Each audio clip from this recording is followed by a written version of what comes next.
Cumprimentamos a todos com a paz de nosso Senhor e Salvador Jesus Cristo. Estamos iniciando mais um EBD da TV. Eu sou o pastor Henrique, moro atualmente em Americana, São Paulo, antes morava em Imperatriz, Maranhão.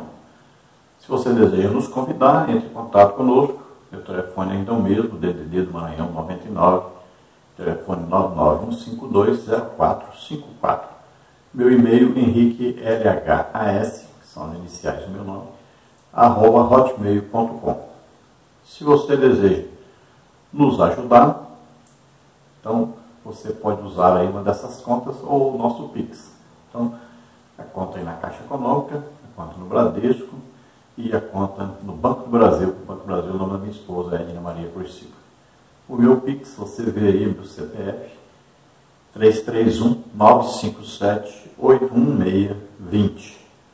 É meu CPF e esse banco é o Bradesco Imperatriz do Maranhão. Nós temos todos esses estudos que fazemos aqui nos vídeos, também escritos. Então estão aí no nosso site, no nosso blog. Também as figuras ilustrativas, os slides, todos que nós usamos aqui nos vídeos, estão aí disponíveis no blog e também no SlideSheet. Então, você entra, pega gratuitamente tudo isso, vai ajudar muito a você entender a lição. Nós estamos estudando neste trimestre, nas lições bíblicas da CPAD, com o tema A Supremacia das Escrituras, a inspirada, inerrante e infalível Palavra de Deus. Nós temos como comentarista da CPAD deste trimestre o pastor Douglas Batista, que é presidente da Assembleia de Deus de Missão do Distrito Federal. Hoje nós vamos estudar a lição número 3, que tem como título A Inerrância da Bíblia. Então nós estamos estudando aí sobre bibliologia. Então nós estamos estudando sobre a veracidade, a inerrância, sobre a infalibilidade. Então vários temas dentro do estudo da Bíblia. Como ela foi formada, por quem foi escrita, quantos anos levou para ser escrita, quais os livros da Bíblia, tudo isso nós estamos vendo neste trimestre. Nós já estudamos em 2008 sobre esse assunto. Você pode ver aí a capa da revista, né? Aí foi a revista do 4º trimestre de 2008. O título lá, o tema era O Deus do Livro e o Livro de Deus. E o comentarista foi o pastor Elinaldo Renovato de Lima. Também nós estudamos em 1986 sobre este mesmo tema, bibliologia. Você veja aí as lições desta época. Os comentários eram do pastor Raimundo F. de Oliveira. No 4º trimestre de 1986. Você encontra também material para estudar essa lição, aí dentro da teologia sistemática de Orton, aí, em perspectiva pentecostal, um livro de 1996. Você encontra aí bons estudos. Também A Inerrância da Bíblia, de Norman Geisler. Muito bom para estudar sobre esse assunto. Mas isso tudo material para quem estuda teologia, né? Quem está frequentando aí uma faculdade, uma universidade, está estudando sobre a Bíblia aprofundadamente. Já na Escola Bíblica Dominical, nós vamos procurar aí entender esta lição da maneira mais simples possível.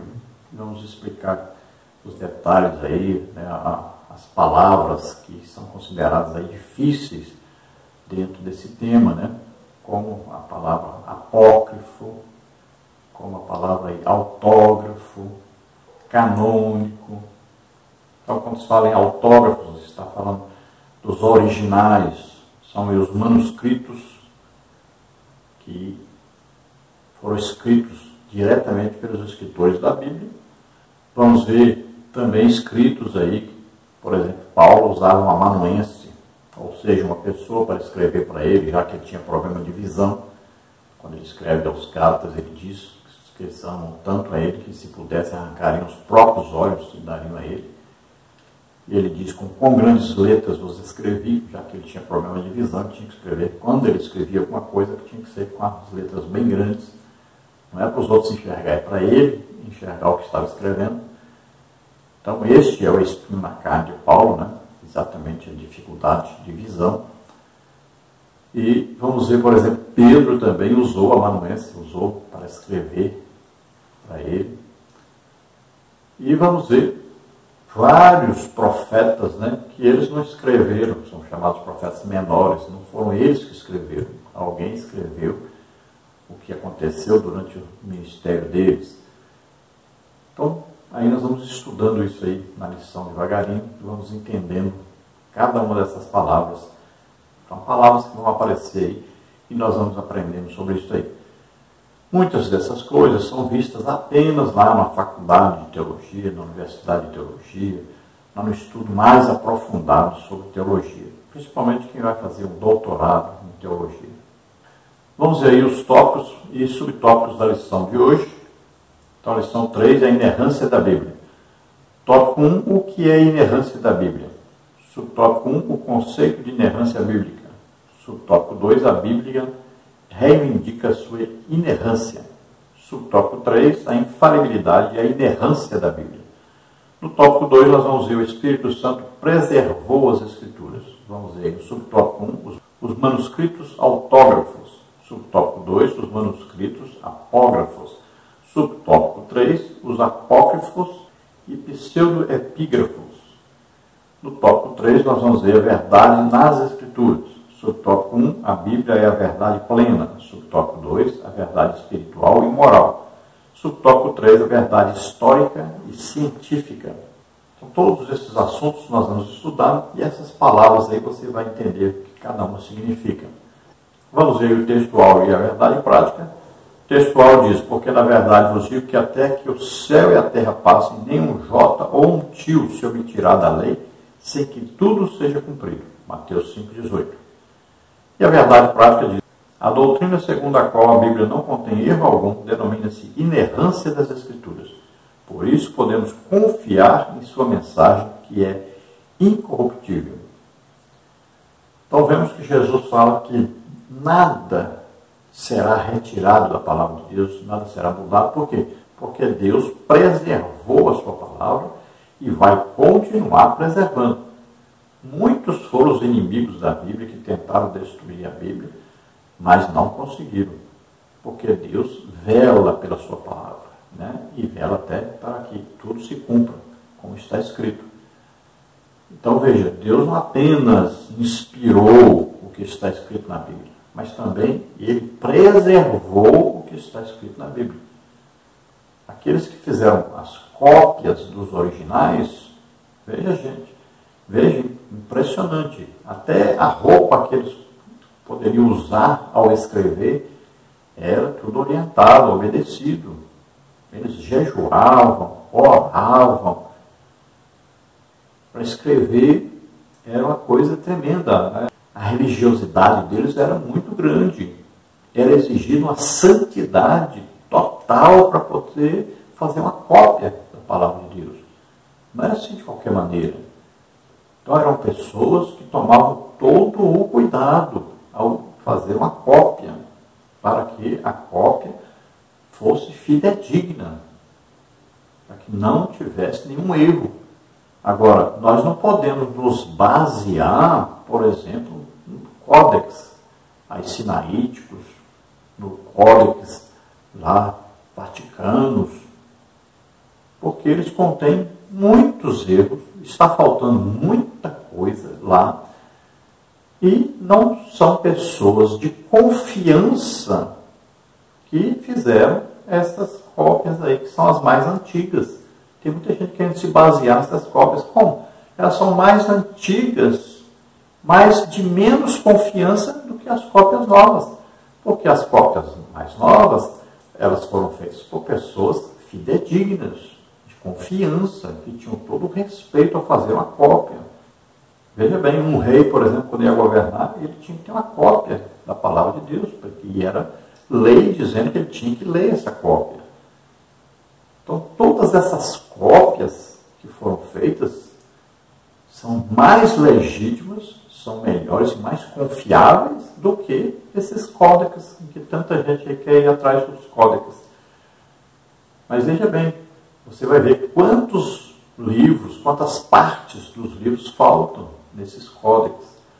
E vai ver aí, por exemplo, o livro de Marcos, retiraram, você vê claramente no códex, que retiraram, então, o final do livro de Marcos, você vai ver em outro códex, que retiraram e tentaram colocar alguma coisa por cima, veja só, alterando a palavra de Deus.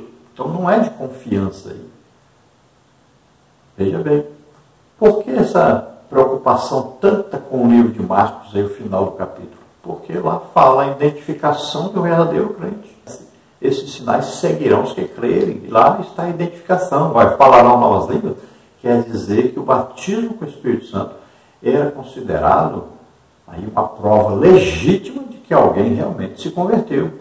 Aí quem não é batizado com o Espírito Santo? Como, por exemplo, o calvinismo gosta muito desses códex, né?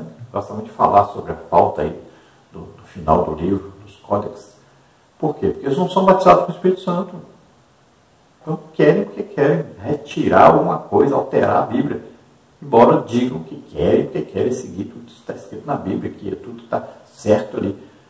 Mas como eles não são batizados com o Espírito Santo, aí os batistas, né, tradicionais da primeira igreja batista, os calvinistas, eles adoram isso. Não, aí o livro de Marcos, olha aí, não tem nos originais o final do livro aqui. Por quê? Porque este final do livro vai cobrar deles os sinais, está lá. Falarão novas línguas, né? Imporão as mãos dos enfermos, serão curados. Se beber alguma coisa mortífera, não casará dano algum.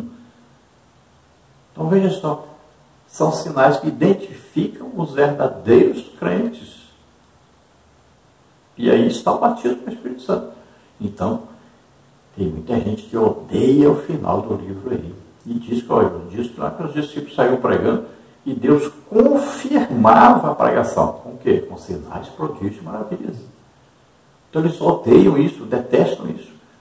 Porque eles pegam os escritos de Paulo a respeito do batismo com o Espírito Santo e dizem, não, mas aí o Paulo e tal, era para aquela época e tal.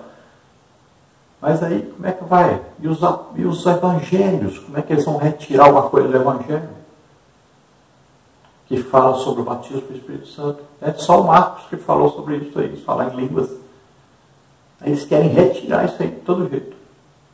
Então Jesus disse que nada, nem um tio, pode ser tirado da palavra de Deus. Deus preserva a sua palavra. Então não existe erro na palavra de Deus. Vamos então à leitura bíblica em classe desta lição, que está em Mateus 5, 17 a 21, e Hebreus 10, 15 a 17. Diz assim, Mateus 5, 17, não cuideis que vim destruir a lei ou os profetas. Não vim abrogar, mas cumprir. Porque, na verdade, vos digo que, até que o céu e a terra passem, nem um jota ou um tio se omitirá da lei, sem que tudo seja cumprido. Qualquer, pois, que violar um destes menores mandamentos, e assim ensinar aos homens, será chamado menor do reino dos céus. Aquele, porém, que os cumprirá e ensinar, será chamado grande no reino dos céus. Porque eu vos digo que, se a vossa justiça não exceder a dos escribas e fariseus, de modo nenhum entrareis no reino dos céus. Ouvistes o que foi dito aos antigos, não matarás, mas qualquer que matar será réu de juízo. Hebreus 10, 15. E também o Espírito Santo nolo testifica, porque depois de haver dito, este é o concerto que farei com eles depois daqueles dias, diz o Senhor, porei as minhas leis em seu coração e as escreverei em seus entendimentos. Acrescenta, e jamais me lembrarei de seus pecados e de suas iniquidades. Então aí nós vimos Jesus dizendo que nem um jota nem um tio seria removido, né? Deus preserva a sua palavra, e também fala e ai daqueles que mudarem alguma coisa. Então uma advertência de Deus. Em Apocalipse nós vamos ver que a advertência de Deus é que as maldições, as pragas, todas as coisas ruins que estão escritas no livro da lei, na palavra de Deus, nos escritos de Deus, na Bíblia, tudo isso virá sobre aquele que alterar a palavra de Deus. Então, os judeus tinham o máximo cuidado ao fazer uma cópia. Qualquer cópia que foi feita da palavra de Deus, então, no princípio, ela foi feita com, assim, um esforço muito grande, uma dedicação muito grande. E veja que as pessoas que faziam essas cópias tinham que ficar enclausuladas, elas ficavam separadas de outras pessoas. Tinha a alimentação própria, até os pergaminhos tinham que ser de animais limpos, não podia ser qualquer pergaminho. Então, eles faziam ali de pele de animais, mas os animais limpos, e tinha aqueles animais, eram separados exclusivamente para se fazer essa cópia. Era um cuidado grande demais. Então, esses escribas, esses homens que escreviam ali, faziam as cópias, eles, era uma coisa assim, uma exigência de santificação deles, uma coisa incrível, que hoje para nós seria absurdo, né? E tudo isso foi feito o quê? Para preservar a integridade, a fidelidade, a originalidade da palavra de Deus. Por isso ela é digna de confiança.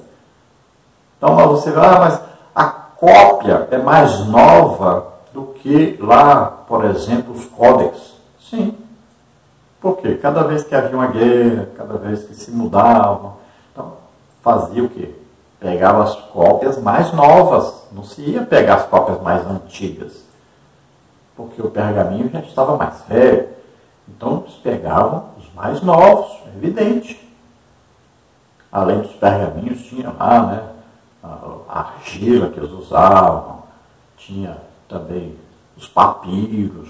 Então tudo isso era então utilizado para se fazer essas cópias e de maneira que se ficasse mais fiel possível com os originais.